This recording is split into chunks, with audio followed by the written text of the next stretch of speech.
Well, joining me now is the Liberal MP for Canning and former Shadow Home Affairs Minister Andrew Hastie, former Assistant Defence Minister as well. Andrew Hastie, thanks for joining us. I might start there with an aspect of Caroline's report.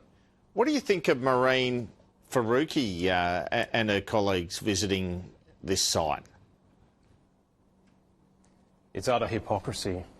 They have enabled a culture of anti-Semitism in this country to grow up over the last 2 years, and it's culminated in a terrible, murderous act at Bondi yesterday where 15 innocent people lost their lives from age 10 to 87. So, you know, I feel angry. I know a lot of Australians feel angry. We've had a gutful of this. And so for her to rock up, yeah, didn't wash with me, mate. Was enough done to protect Jewish Australians at this event from what you saw? No, this was a monumental failure by the Albanese government. It's a monumental failure by the Albanese government. Let me make that very clear. They've had 2 years. They had a report handed down by Gillian Siegel in July, and they failed to act. I've got a question. How did this event happen? How did this slip through ASIO's fingers? How was this not detected? There are a lot of questions that need to be asked of our government, starting with the Prime Minister, the Home Affairs Minister, and those responsible for protecting the Australian people. What about the actual police and New South Wales responsibility as well? Because it just seems to me, if you've got a Hanukkah event on at Bondi Beach, doesn't the joint need to be crawling with cops in the current environment? Well, yes, absolutely. And I would say they should have had long arms, because they could have sat those two guys down very quickly with long arms, but they were outmatched by the weapons that they had. They had pistols, from what I can see, and every time you rock up at Canberra Airport, you'll see AFP with long arms ready to go. That's true. And so I think there are questions to be asked across the board. That's actually a really good point, because sometimes I rock up to Canberra Airport and you sort of go, whoa, these guys have long arms. So why does that occur in Canberra Airport and not situations like this? That's a really good question, because, you know, 5.56, you can put a man down at 400 metres. That could have been over a lot more quickly, but instead cops had to close with 9mm pistols, and that's why it dragged out for so long. All that to say is that there are a lot of questions that need to be asked and answered as we examine what happened in the lead up to this event and subsequent to it as well.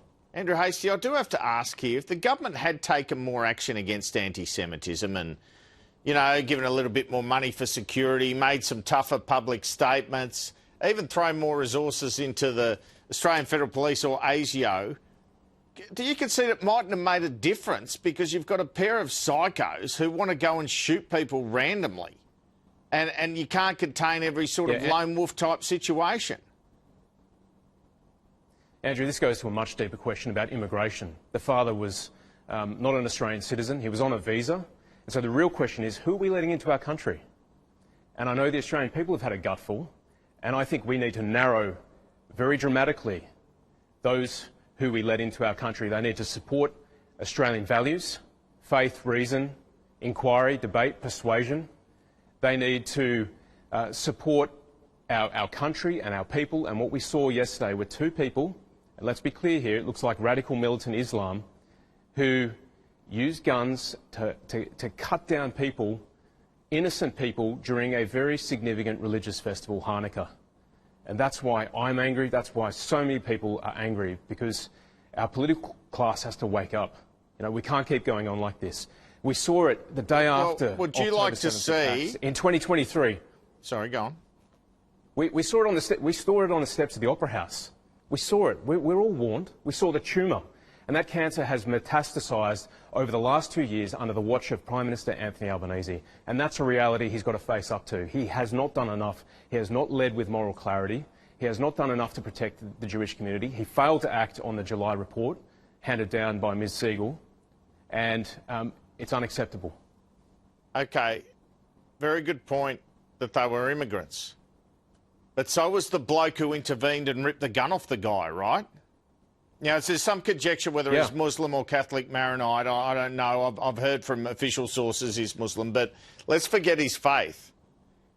I mean, he's obviously a good immigrant. So where do you draw the line? Yeah, absolutely. Well, my wife's an immigrant. Okay, so we want more where men are you like asking? Ahmed Al-Ahmed. Yeah. Would you like to say something about him? You know, I think the migration. Well, I think he's an absolute hero. In the moment of crisis, he acted.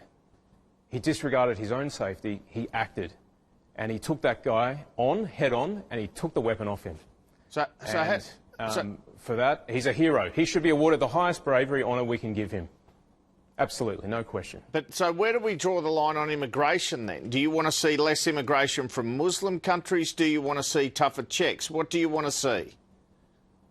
I want to see people coming to this country who speak English, who support Australian values, like I said, faith, reason, inquiry, debate, persuasion. There's also this idea we are a Judeo-Christian country in the sense that that's the basis on which our democracy works. Every single person made in the image of God, which means it doesn't matter what race you are, what ethnicity you are, and the great, evil, ugly lie of anti-Semitism is that Jewish people are somehow of bad character because of their ethnicity. And that's just unacceptable. So we should be screening people for anti-Semitism. We should be asking them very explicitly to sign up to the values of our country. And there's a whole number of ways that we can do it. But we're not doing it effectively, obviously, because we have this problem. You know, we have these two people yesterday committing murder on the streets of Bondi. So something's got to change. Do you think if the son involved in this was first identified by authorities in 2019 that more could have been done to prevent this? Yes, and it's a massive deflection from the Prime Minister to start talking about firearms reform. The question I have is why, with this guy being identified by ASIO in 2019, was his father allowed to keep 6 guns? That's the question I have. Do you think there's any room for... A lot of law-abiding citizens out there own firearms. Do you think this is not about guns. That's a deflection. This is about radical, militant Islam motivating these people to gun down Jews on Andrew Hastie, you could change gun laws to ensure that things like that don't happen again. I mean, gun law reform can cover that kind of aspect of things, it can. I'm not ruling it in or ruling it out. I'm simply saying that we have a cancer of anti-Semitism in Australia, and we also have people who hold to radical militant Islam, which is completely contrary to the values that we hold dear as a country. And that's a problem. So we're on a collision course here. Do you fear further attacks? Yes, I do. And what's the basis for that? Other than I went to school near Bondi Junction, and I rang my Year 5 teacher this morning, who is Jewish, who lives in Bondi, has done so for 4 decades. And I wanted to know if he was okay and if his family and friends were affected. And you know what he said to me? He goes, I wasn't surprised. You have people in the Australian Jewish community saying they weren't surprised that this happened. And so the question we have to ask is, how do we stop this in the future? And I think the most important thing is that we have people who hold to our values, who love our country. This is a very clear moment, and we need to differentiate between those who love Australia, our people and our values, and those who don't. And if you don't, and you're not a citizen, you're gone. It's as simple as that. I think that's what a lot of people in this country would like to see happen. Is there any thought in your mind that you might go to One Nation over this sort of issue, that you might actually leave the Liberal Party? No. Okay. I was elected as a Liberal Party member. I believe in the Liberal Party, and I think the Liberal Party has a future. I'm absolutely committed to the Liberal Party. What should the government do right now? Should they recall Parliament this year for new legislation? What concrete measures would you like to see right now? I think the Siegel report makes very clear what needs to happen. We need to look at education, we need to look at migration, we need to look at public funding, and we need to run a ruler over all the organisations who take money from the Commonwealth, Australian taxpayers, and if they are shown to be anti-Semitic, then they should lose their funding. We should cut that funding. It's very simple. Andrew Hastie, thanks so much for joining us on a difficult day for all Australians. Senior political